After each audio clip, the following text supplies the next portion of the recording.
கிறிஸ்துவுக்குள் பிரியமான அன்பு சகோதர சகோதரிகளே, தேவனுடைய பெரிதான கிருபையினால் நாம் தொடர்ச்சியாக தியானித்து வரும் 93 நாட்கள் நினைவு கூறுதல் தொடர் தியானத்தில் இன்று 77ஆம் நாள். இன்றைய நம் தியானத்தின் தலைப்பு பண்டிகையை ஆசரிக்க கடவோம். அன்பான சகோதர சகோதரிகளே, அப்போஸ்தலராகிய பவுல் 1 கொரிந்தியர் 5ஆம் அதிகாரம் 7 மற்றும் 8 வசனங்களில் நமக்கு ஒரு உன்னதமான அழைப்பை விடுக்கிறார்.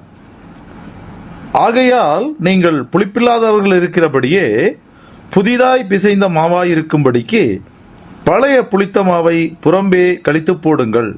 ஏனெனில் நம்முடைய பஸ்காவாகிய கிறிஸ்து நமக்காக பலியிடப்பட்டிருக்கிறாரே. ஆதலால் பழைய புளித்த மாவோடே அல்ல, துர்குணம் பொல்லாப்பு என்னும் புளித்த மாவோடும் அல்ல, துப்புரவு உண்மை என்னும் புளிப்பில்லாத அப்பத்தோடே பண்டிகையை ஆசரிக்க கடவோம். நாம் ஆசரிக்கும் இந்த நினைவு கூறுதல் ஆசரிப்பை 2 பார்வையில் பார்க்க வேண்டும். முதலாவது, இப்போது நாம் பங்கு பெறும் பாடுகளின் பாத்திரம் மற்றும் பிற்கப்படுகிற அப்பம். இரண்டாவது, விரைவில் நாம் அனுபவிக்கப் போகும் மகிமைக்குரிய பாத்திரத்தில் உள்ள மாபெரும் விருந்து. பஸ்கா ஆட்டுக்குட்டி அடிக்கப்பட்டது என்பது துன்பத்தின் காலம். ஆனால் அது விரைவில் ஒரு மாபெரும் வெற்றி கொண்டாட்டமாக மாறப்போகிறது. இந்த இருவிதமான பார்வைகள் தான் சோதனைகளை சகிக்க நமக்கு தேவையான தைரியத்தை தருகின்றன. நாம் கைகளில் ஏந்தும் இந்த பாத்திரம் எதை குறிக்கிறது? இது கர்த்தர் இயேசு கெத்செமனே தோட்டத்தில் வியாகுலப்பட்ட வேதனை பாத்திரத்தை குறிக்கிறது. இதில் தனிமை, உலகத்தின் எதிர்ப்பு மற்றும் பலி நிறைந்துள்ளது. அதேபோல் நாம் பிட்கிற அப்பம் என்பது கிறிஸ்துவின் பிட்கப்பட்ட சரீரத்தை, அதாவது அவருடைய சரீர அங்கங்களுக்காக நாம் பிற்கப்பட வேண்டியதை குறிக்கிறது. வருகிற இந்த நினைவு கூறுதல் ஆசரிப்பு என்பது சிலுவையின் பாடுகளை சுமப்பதே. கிறிஸ்துவோடு நாம் கொள்ளும் உண்மையான ஐக்கியம் என்ற உண்மை கசப்பானதுதான். ஆனால் அவரோடு மகிமைப்பட இது மிகவும் அவசியம்.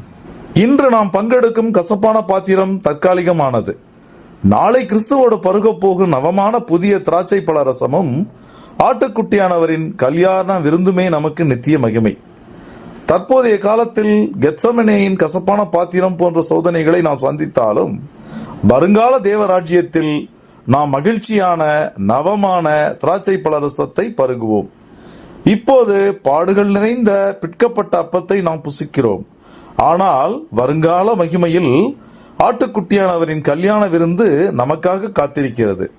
இப்போதுள்ள சோதனைகள் என்ற இருள் மறைந்து வருங்காலத்தில் இருளே இல்லாத நித்திய ஒளி வீசும். தற்போது சிறு மந்தையாக நாம் இந்த பாதையில் பங்கேற்றாலும் அப்போது சகல ஜாதிகளும் அந்த பெரும்பாதையில் அழைக்கப்பட்டு ஒன்றிணைவார்கள். தற்போது நாம் அனுபவிக்கும் பாடுகள் வரப்போகிற மகிமைக்கு ஒப்பிடத்தக்கவைகள் அல்ல என்ற இந்த ஒப்பீடே நம்முடைய விசுவாசத்தை உறுதிப்படுத்துகிறது. எபிரேயர் 12ஆம் அதிகாரம் 2ஆம் வசனத்தின்படி, அவர் தமக்கு முன் வைத்திருந்த சந்தோஷத்தின் பொருட்டு அவமானத்தை எண்ணாமல் சிலுவையை சகித்து. கிறிஸ்துவின் மரணத்தை நாம் நினைவு கூறுவது என்பது நம்முடைய இக்காலத்து பாடுகளே வருங்கால நித்திய மகிமையின் சந்தோஷத்தோடு நம்மை இணைக்கிறது. இது ஒரு லேசான உபத்திரவம். இதுவே நமக்கு அதிக கன மகிமையை கொடுக்கும் என்பதே. பண்டிகையின் ஆசரிக்க கடவோம் என்பது பாடுகளிலிருந்து மகிமைக்கு செல்வதாகும். அவர் வருமளவும் கர்த்தர் இயேசுவின் மரணத்தை நினைவு கூறுகிற இந்த நினைவு கூறுதல் காலம் விரைவில் முடியப் போகிறது. தளர்ந்த முழங்கால்களை திடப்படுத்துங்கள் என்ற வசனத்தின்படி கர்த்தர் நம்மை பலப்படுத்துவாராக. ஆட்டுக்குட்டியானவரின் கல்யாண விருந்து வரும் வரை இந்த நினைவு கூறுதலை விசுவாசத்துடன் அனுசரிப்போம். நாம் கேட்ட இந்த சத்தியத்தை நம்முடைய இருதய பலகையில் எழுதி கொள்வோமாக. தேவ கிருபையும் இரக்கமும் தொடர்ந்து ஒவ்வொரு நாளும் நம்மை வழிநடத்துவதாக.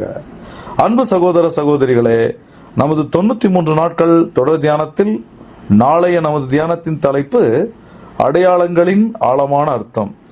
இதற்கான ஆழமான சத்திய விளக்கத்தோடு நாளை நாம் சந்திப்போம். கிறிஸ்துவுக்குள் பிரியமான சகோதர சகோதரிகளே, இதுபோன்ற அநேகம் ஆழமான சத்தியங்களை முழுமையாக பார்க்க நமது சத்திய கருவூலம் யூடியூப் சேனலை சப்ஸ்கிரைப் செய்து பயன்பெறுங்கள்.